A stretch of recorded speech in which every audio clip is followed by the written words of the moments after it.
الكريم المنان على ما هدانا إلى الإسلام ووفقنا للإيمان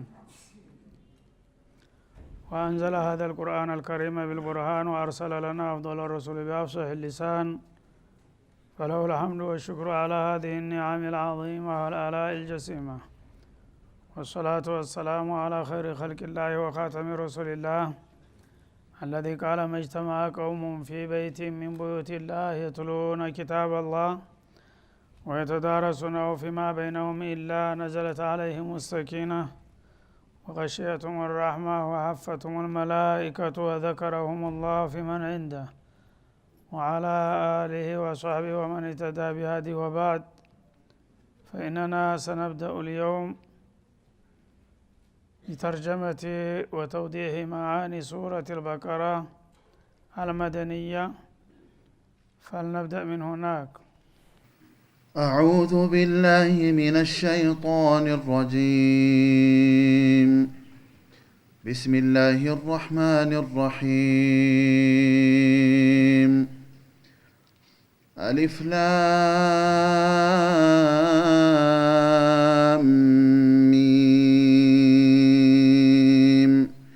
ذلك الكتاب لا ريب فيه هدى للمتقين الذين يؤمنون بالغيب ويقيمون الصلاة ومما رزقناهم ينفقون والذين يؤمنون بما أنزل إليك وما أنزل من قبلك وبالآخرة هم يوقنون أولئك على هدى من ربهم وأولئك هم المفلحون.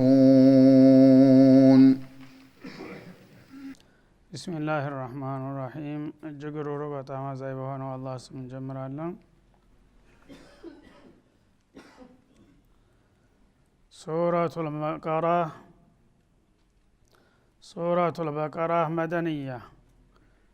البقرة بمبالي متتاوقው ረጅሙ ሱራ መዲና የወረደች ስትሆን باتفاق المفسرين በጣም ወደር የሌላትና ረጅም የተባለችው በአንድ ቁጥር የምትጠቀሰው ታላቋ ሱራ ናት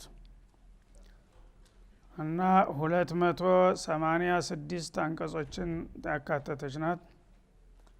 በዚህ ደረጃ ማንኛውም ሱራ ሊወዳደራት አይችልም። 286 አያቶች አሏት።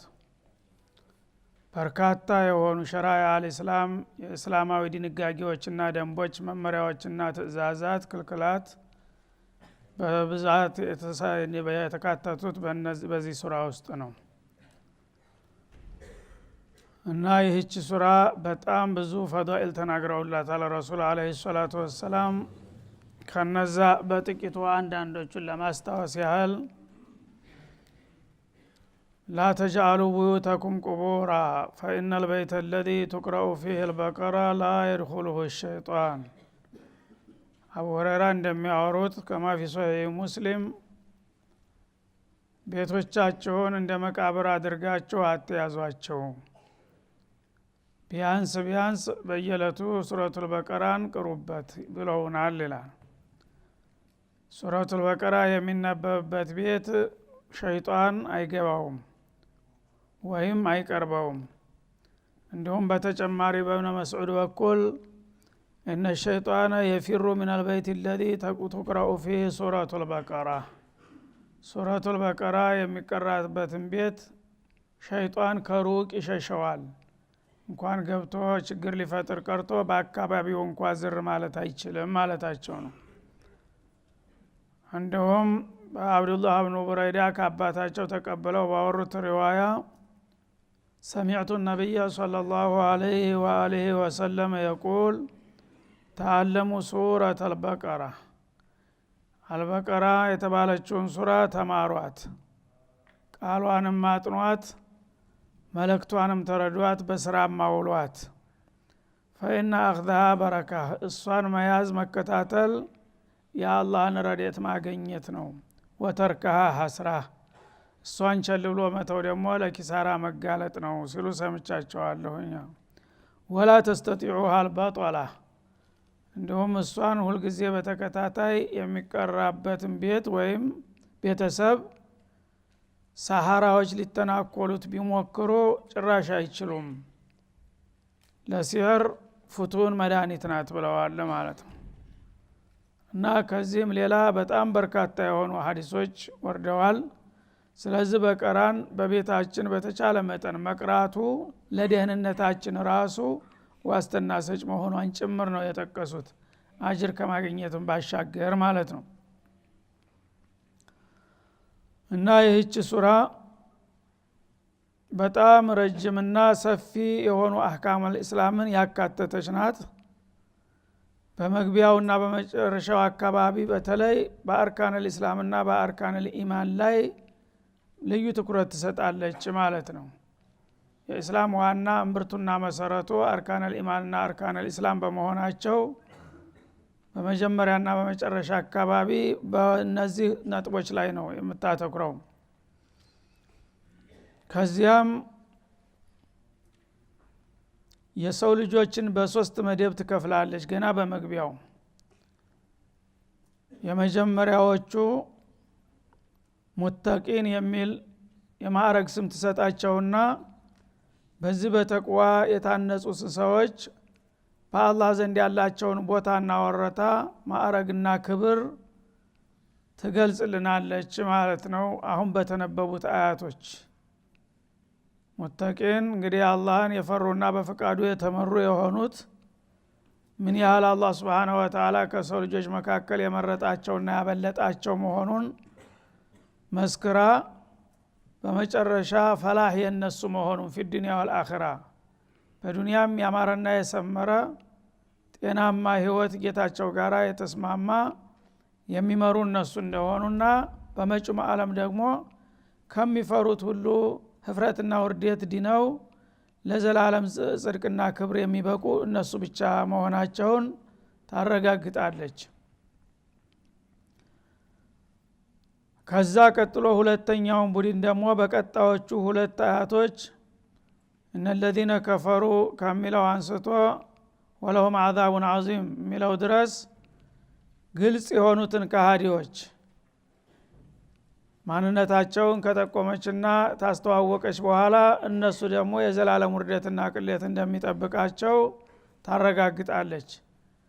ቀጥላ በሶስተኛው ክፍል ደግሞ መሃል ሰፋሪ የሚባሉት ሙዘብዘቢነ በይነ ዛሊከ ላኢላሃ ኡላ ወላኢላሃ ኡላ ወደ አማኞቹ መሆንም ያልቻሉ ተካሃዲዎቹም ደግሞ ለየት ያለ ባህሪ ያላቸው መሃል ሰፋሪዎችና አወላዋዎች በጥባጮች እነሱ ደግሞ በጣም አደገኛ ስለሆኑ በሁለቱ መካከል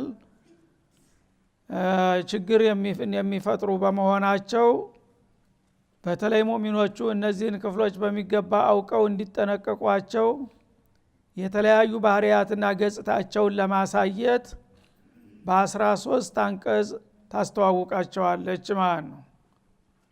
እና የሙናፊቅ አደገኝነት ምን ያህል ከባድ መሆኑን ለማሳየት ማለት ነው። ሙእሚን ነው፣ ግልጽ ነው። ለኻሊቁም ለመኽሉቁም መጥፎ ነገር የለበትም። ምክንያቱም ራሱን በራሱ ከጌታው ጋራ ያስተዋወቀ በመሆኑ እሱን ከመፍራቱ የተነሳ በሰዎችም ላይ ተንኮል ሊያደርስ አይችልም። ስለዚህ እሱ መጠንቀቅ አያስፈልግም ማለት ነው። ካፊሮቹ ደግሞ የለየላቸው ከሃዲዎች እንደመሆናቸው ጥላትህን ታወቅ፣ ያወቅኩት ጥላት የወዳጅህ ይቆጠራል ይባላል። ተጥላትህ ኸይር አትጠብቅም፣ ሁልጊዜም በተጠንቀቅ ነው የምትይዘው ማለት ነው። ስለዚህ ስለሱ የታወቀውንና የወጣለትን ጥላትህን ተጠንቀቀው እየተባለ ተደጋግሞ መረጃ መስጠት አያስፈልግም። ግን ከላይ ገጽታው አንተን መስሎ ቅርፊቱ ከውስጥ ደግሞ ሰይጣን የሆነ ይሄ ነው አደገኛው። ምክንያቱም ላኢላሃ ኢላላህ ይላል እንዳንተው ካንተው ጋራ ሶፍ ላይ ተሰልፎ ይሰግዳል፣ ይጾማል። ግን ሌት ተቀን ሁሉ ጊዜ ጉድጓድ ይቆፍርልሃል ማለት ነው ከጥላቶች ጋር ግንባር ገጥሞ። ይሄ በጣም አደገኛ ስለሆነ ሙስሊሞች እንዳይታለሉና በዚህ አይነቱ ቡድን እንዳይበሉ ለማስጠንቀቅ አበክሮ አላህ Subhanahu Wa Ta'ala 13 አያቶችን በመደዳው በመደርደር እነዚህን አደገኛ ሰዎች ወቋቸውና ተጠንቀቋቸው ይላል ማለት ነው። በዚህ ብቻ ሳይበቃ በተለያዩ ሱራዎች በተደጋጋሚ በሰፊው እነዚህን ቡድኖች ያስተዋውቃል። በሱረቱ ኒሳ፣ በሱረቱ ተውባ፣ በሱረቱ አህዛብ፣ በሌሎችም በመጨረሻም በእነሱ ስም ራሷን የቻለች ሱረቱል ሙናፊቁን የሚባለውን አውርዶላቸዋል ማለት ነው። ግን ይህ ሁሉ መለኮታዊ ማስጠንቀቂያ ተሰጥቶ ኡመተል ኢስላም እስካሁን ድረስ እየተበዘበዙና ለአደጋ እየተጋለጡ ያሉት በዚህ ቡድን ነው። ይህን ቡድን ጠንቅቀው ባለማወቅና ባለመጠንቀቃቸው ማለት ነው። ስለዚህ እንግዲህ ሶስቱንም ቡድን ካወቅንና እንታልን በኋላ እኛ ከነዛ ከሶስቱ ቡድን የትኛው ላይ እንዳለን ደግሞ ራሳችንን ፈልገን ማግኘት እንችላለን። ክራይቴሪያ ነው፣ መለኪያ ነው። ከመጀመሪያው ቡድን ከሌለ ወደ ሁለተኛው፣ ከሁለተኛው ከሌለ ሶስተኛው። ከዚህ ውጭ ግን ምንም ሊኖር አይችልም። በዱንያ ላይ ያሉ የሰው ልጆች በሙሉ ከዚህ ከሶስቱ መደብ ውጭ አይደሉም ማለት ነው። እና ከዚያም እንግዲህ አልበቀራ የሰው ልጆች ለምን ዓላማ እንደተፈጠሩ በግልጽ ትናገራለች ማለት ነው። ቀጥብላ እና ያ አዩሃ ናሱ እዕቡዱ ረበኩም الذي خلقكم በሚለው አያት ታልነበራችሁ የፈጠራችሁ ያመጣችሁ የሚያኖራችሁ የሚቀልብ የሚንከባከባችሁ خالق السماوات والارض የሆነው ጌታ ነውና እሱን ብቻ ተገዙና በመለክተኛው ተመሩ የሚል አጠቃላይ መመሪያን ታስቀምጣለች ማለት ነው። ከዛ ፈቅብሎ ስለ ሰው ልጅ አፈጣጠር የመጀመሪያው ሰው አደም አለይሂ ሰላም እንዴት እንደፈጠራቸውና ለምን ዓላማ እንዳመጣቸው ከዛም በህይወታቸው ምን አይነት ችግር እንዳጋጠማቸውና ጀነት ከገቡ በኋላ እንደወጡ ባጭሩ ቢሆን ጠቅለል ባለ መልኩ የሰው ልጅ ምንጭ የሆኑትን ታላቁን ሰው እሳቸውን ትነግረናለች። ስለሳቸው ታሪክ ባጭሩ ታለች በኋላ የእሳቸው ታሪክ ለኛ መመሪያና መማሪያ እንዲሆን ታስጠነቅቃለች ማለት ነው። ከዚያ ስለ በኒ እስራኤል ታነሳለች። የእስራኤል ልጆች በጥንት እንግዲህ የተላላቅ ነብይ ዘሮች ናቸው። ነብዩላህ ኢብራሂም ናቸው ምንጫቸው። ከሳቸው የተወለዱት ኢስሐቅ የተባሉት ልጃቸው ያዕቁብን ወለዱ። ያዕቁብ እስራኤል ማለት ራሳቸው ናቸው። ያዕቁብ መታወቂያ ስማቸው ሲሆን እስራኤል የሚለው ደግሞ የማዕረግ ስማቸው ነው።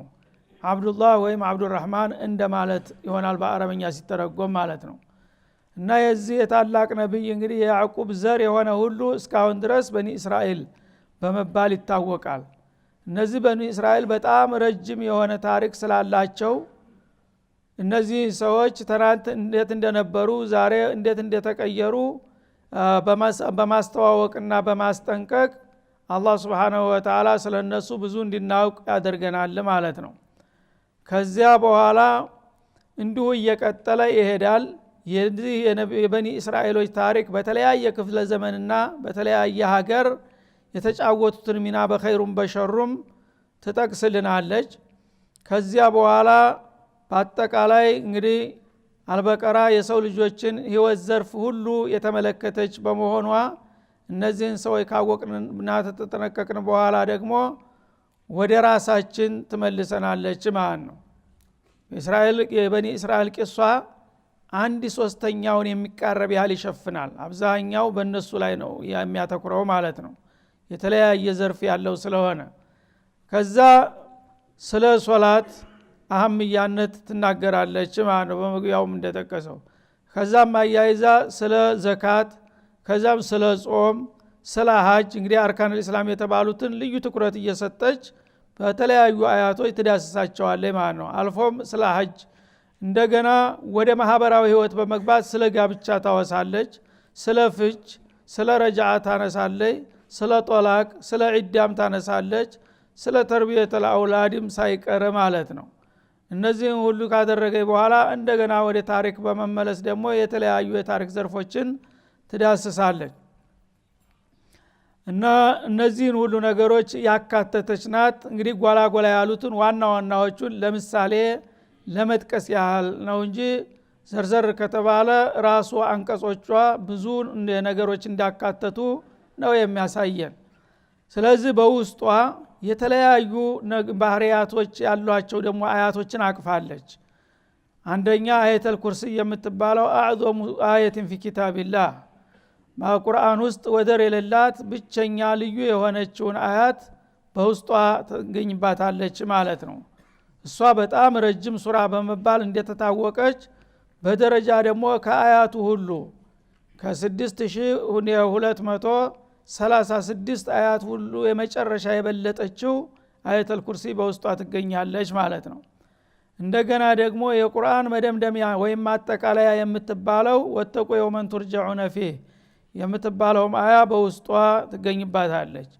እንደገና አጥወሉ አየትን ፊ ኪታቢላህ እሷ በሱራ ደረጃ የመጨረሻ ረጅም እንደሆነች በአያት ደረጃ ደግሞ የመጨረሻ ረጅም የምትባለውንም አያ በሷ ውስጥ መጨረሻ አካባቢ እናገኛለን። ያ አዩሃ الذين آمنوا إذا تداينتم بدين إلى أجل مسمى የሚለው ለማለቅ አንድ ገጽ ሲቀረው ሙሉ ገጥ የሚሸፍን ረጅም አያት የምናገኘው እዚህ ሱራ ውስጥ ነው ማለት ነው። እና እነዚህንና የመሳሰሉትን ቁም ነገሮች ያካተተች ናትና ይህች ሱራ። ስለዚህ ነብዩ አለይሂ ሰላቱ ወሰላም እሷን መያዝ መታደል ነው፣ እሷን ማጣት ትልቅ ኪሳራ ነው ያሉት ለዚህ ነው ማለት ነው። እና ፈዳኢሏ በተመለከተ እንግዲህ ቀደም ሲል ባጭሩም ቢሆን ለመጠቆም ሞክረናል።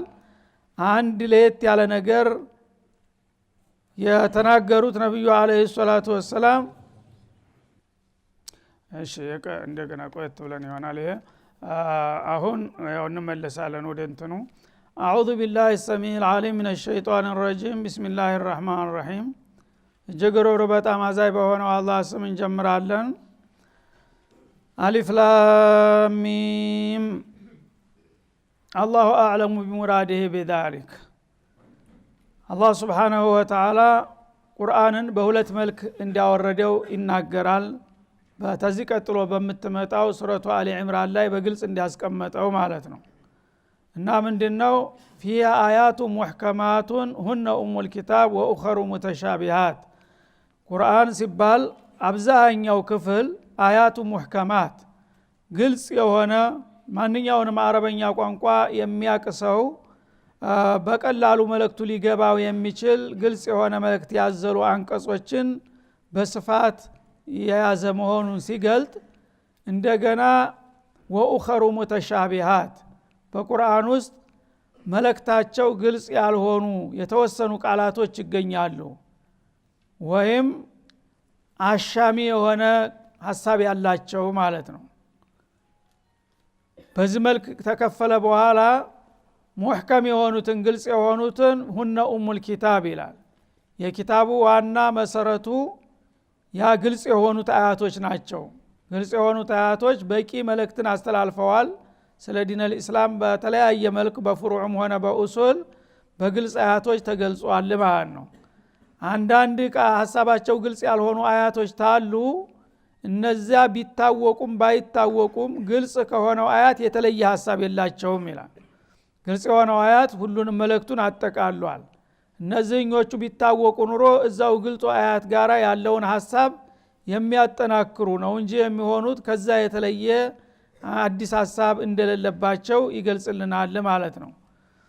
ለማንኛውም አላህ Subhanahu Wa Ta'ala ሙተሻቢሃትና ሙህከማት ብሎ እንደከፈላቸው ሙህከማቶቹ በጣም በርካቶች ናቸው። ሙተሻቢሃት የሚባሉት ግን ለናሙላ ያህል የተወሰኑ ነገሮች ናቸው። በዋናነት የሚጠቀሱት የተለያዩ ሱራዎች መክፈቻዎች ናቸው። ከነዛ አንዱ ይሄ ነው። አሊፍ ላም ሚም ብሎ 3 ፊደል አገኘን መጀመሪያ ላይ ማለት ነው። ይሄንን ፊደል ይሄንን ቃል አሊፍ ላም ሚም የሚለው በቀጥታ ትርጉሙ ምን ማለት ነው ቢባል ይህ ነው ብሎ መተርጎም አይቻልም በእርግጠኝነት ማለት ነው። እንግዲያውሳ አላሁ አለሙ ሙራዲ ባለቤቱ ለምን እንዳወረደው መልእክቱን እሱ ነው የሚያውቀው፣ እሱ ያወቀው ብሎ ማለፉ ይመረጣል። ይሄንን አብዛኛዎቹ ሰለፈን ወኸለፈን የሚመርጡት ይሄን ነው። ወዓላ ረሲም አቡበክር ወዑመር ወዑስማን ወዓሊ ወአብዱላህ ብኑ መስዑድ እና ኹለፋው አልአርባዓ እንዲሁም ደግሞ አዕለሙ ሱሐባ ከሚባሉት አብዱላህ ብኑ መስዑድ ይሄን አላሁ አዕለም ብሎ ማለፍን ይመርጣሉ ማለት ነው። እነዚህ እንግዲህ ዋና የነብዩ በቅርብ የነበሩ ሰዎችና ያቃሉ ተብሎ የሚጠበቁት እነዚህ ናቸው። እነዚህ አናቅም ካሉ ሌሎቹ በእድሜም በደረጃም ዝቅ ያሉ ናቸው። ሌሎቹ ሊያውቁት እንደማይችል የታወቀ ጉዳይ ነው ማለት ነው። አላህም ደግሞ ሱብሓነሁ ወተዓላ አላህ እንጂ ማንንም አያውቀውም ብሏል እርሱ ራሱ። ይሄ ከሆነ እሱ የደበቀውን ማንም ሊያውቀው አይችልም ማለት ነው። አንዳንዶቹ ግን ግምታዊ አስተሳሰብ የሰጧሉ። ምናልባት እንዲህ ለማለት ፈልጎ ይሆናል፣ ምናልባት ከምናልባት አያልፍም ማለት ነው። ግን በእርግጠኝነት ማለት የሚገባው አላሁ አዕለሙ ቢሙራዲህ ቢዛሊክ፣ ይህንና ይህን የመሰሉ ቃላቶችን ትክክለኛ መልእክትና ትርጉማቸውን አላህ ነው የሚያውቀው ማለቱ የተመረጠ ይሆናል ማለት ነው። እዚህ ላይ ታዲያ አላህ ቁርአንን ለሰው ልጆች መመሪያ ብሎ ነው ያወረደው፣ ለጅኖችም ጭምር። ታዲያ ለመመሪያ ተብሎ የተወረደ ነገር አንዲስ ሁለትስ ቃል ቢሆን ለምንድን ነው መልእክቱ ግልጽ ያልሆነ ነገር የሚኖረው? መመሪያ ሁልጊዜ ግልጽ መሆን አለበት የሚል ጥያቄ ያስነሳል። አዎ ለዚህ አባባል ቀደም ሲል መልሱ አልፏል ማለት ነው። በአጠቃላይ ቁርአን መመሪያ ነው፣ ግን በመመሪያነቱ የጎደለው ነገር የለም። እነዚህ የተወሰኑ ቃላቶች ሐሳባቸው ሳይታወቅ መቅረቱ የመመሪያነቱን አያጎለውም። ምክንያቱም ግልጽ የሆነው ክፍል ሁሉንም መልእክት አጠቃሎታል ብሏልና ማለት ነው። ያልታወቀ መልእክት ይኖራል ተብሎ እንዳይጠራጠር አያቱ ሙህከማቱን ሁነ ኡሙል ኪታብ፣ የኪታቡ ዋና ምንጩና መሰረቱ እምብርቱ ሙህከሙ ላይ ነው ስላለን ይሄኛው ታወቀም አልታወቀም የሚያመጣው ለውጥ የለም ማለት ነው። ፋይዳውስ ምንድነው ወደሚለው በምንመጣ ጊዜ አንደኛ ሙተሻቢሁንም ሙህከማቱንም አላህ ያወረደው መሆኑን አውቀን በመቀበላችን አጅር እናገኛለን። እንዲሁም በመቅራታችን አንድ ባንድ በፊደሉ ልክ አጅር እናገኝበታለን። እንዳውም ስለ ሑሩፍ አልቁርአን አጅር ሲገልጡ ምሳሌ አድርገውም የጠቀሱት ይህንን ነው። አሊፍ ላም ሚም መን ቀረአ አልቁርአነ ፈለሁ ዐሽሩ ሐሰናት ፈለሁ ሐሰነቱን ወልሐሰነቱ ቢዐሽሪ አምሳሊሃ ላ አቁሉ አሊፍ ላም ሚም ሐርፍ በል አሊፉን ሐርፉን ወላሙን ሐርፉን ወሚሙን ሐርፍ። አሊፍ ላም ሚም የሚለውን እንዳንድ ፊደል እንዳትወስዱት፣ 3 ፊደል ነው። ስለዚህ 3ቱ ፊደል አሊፉ ለራሱ 10 ሐሰናት አለው፣ ላሙም 10 ሐሰናት፣ ሚሙም 10 ሐሰናት። አሊፍ ላም ሚም በማለትህ ብቻ 30 ሐሰናት ይጻፍልሃል። ስለዚህ ይሄ አይነት ፋይዳ አለው ማለት ነው ትርጉሙን ባታቀውም። እና ይሄንን እንግዲህ አንደኛ አጅር እናገኛለን በቀራን ቁጥር ልክ እንደሌላው ማለት ነው። ሁለተኛ ደግሞ በማመን ሁሉም ምን عند ربنا ሁሉም ሙህከሙ ሙተሻቢሁም ከጌታችን ነው የመጣው ብለን ደግሞ መቀበላችን ጧዓችንን ያሳያል። አላህ ያለንን ታማኝነት በዚህ እንጠቀምበታለን ማለት ነው። በተጨማሪም ይሄ ነገር ምንድነው መወረዱ? ባይወረድ ምን ይጎዳ ነበር? ሙተሻቢ የሆነው ነገር መወረዱስ ደግሞ ያመጣው ለውጥ ምንድነው የሚለው ጥያቄ መልሶ ከተነሳ ሌላ ሰበብ የሆነ ነገር ይጠቅሳሉ ማለት ነው። እንግዲህ ቁርአን በሚወርድበት ጊዜ እንደሚታወቀው በአረቦች ቋንቋ ነው የወረደው። ተአረቦችም በቁረይሾች አነጋገር ዘይቤ ነው አብዛኛው አወራረዱ ማለት ነው። ስለዚህ አረቦቹ በዛ ወቅት ቁርአንን የአላህ ቃል አይደለም ለማለት ይከራከሩና ይፈታተኗቸው ነበር ነብዩን አለይሂ ሰላቱ ወሰለም። እና ይሄ አንተ የምትለው ነገር አንተ ራስህ የፈጠርከውና ያቀናበርከው ዜማ እንጂ የጌታ ቃል አይደለም እያሉ ሲከራከሩ፣ የጌታ ቃል ካልሆነ ታዲያ ለምንድነው እናንተስ መሲሉን ማታመጡት ብሎ እዚሁ ሱራ ላይ ፈቅ ብሎ እንደሚያመጣው ተሐዲ ያደረገበት ነው ማለት ነው። ወለው ሽእና ለቁልና مثل هذا ይሉ ነበር። ይሄ አንተ የምትለው የምታነበንበው ነገር እኮ ከጌታ የመጣ ሳይሆን ዝም ብለህ ራስህ የምታዘጋጀው ግጥም ነው ይሏቸው ነበር። እኛም ብንፈልግ ኑሮ አንተ እንደምትለው ማለት እንችል ነበረ ይሉ ነበር። ያኔ አላህ Subhanahu Wa Ta'ala እንዳላችሁትማ የምትችሉ ከሆነ ለነገሩ ፊደሉም እንግዲያ የሆነ ፊደል የለባችሁም፣ ይሄው የምታቋቸው እና አሊፍ እና ላም እና ሚም ወዘተ ናቸው አይደለም። በቃ እንግዲያማ ተመደንፋት በስራ ላይ አውሉትና ያው የተወሰነ አረፍት ነገር አቀናብራችሁ ወልፈቱ ቢሐዲስ مثله መጀመሪያ ሙሉ የሆነ ቁርአን እሱን የመሰለ ለማምጣት ከቻላችሁ ሞክሩ።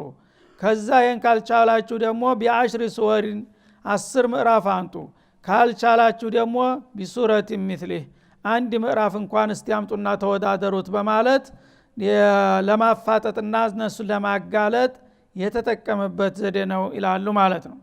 ስለዚህ እንግዲህ ያም ሆነ ይህ አላሁ አዕለሙ ቢሙራዲህ የሚለው አጠቃላይና አስተማማኝ መልስ ነው። እና ያው ክፍለ ጊዜው ስለተገባደደ እዚሁ ላይ በአንዱ አያት እንቆማለን ማለት ነው። የመጀመሪያው ዙር በቀጣዩ ኢንሻአላህ እንመለሳለን። ወሰለላሁ ዐለ ነብይ ወኢላ ሊቃ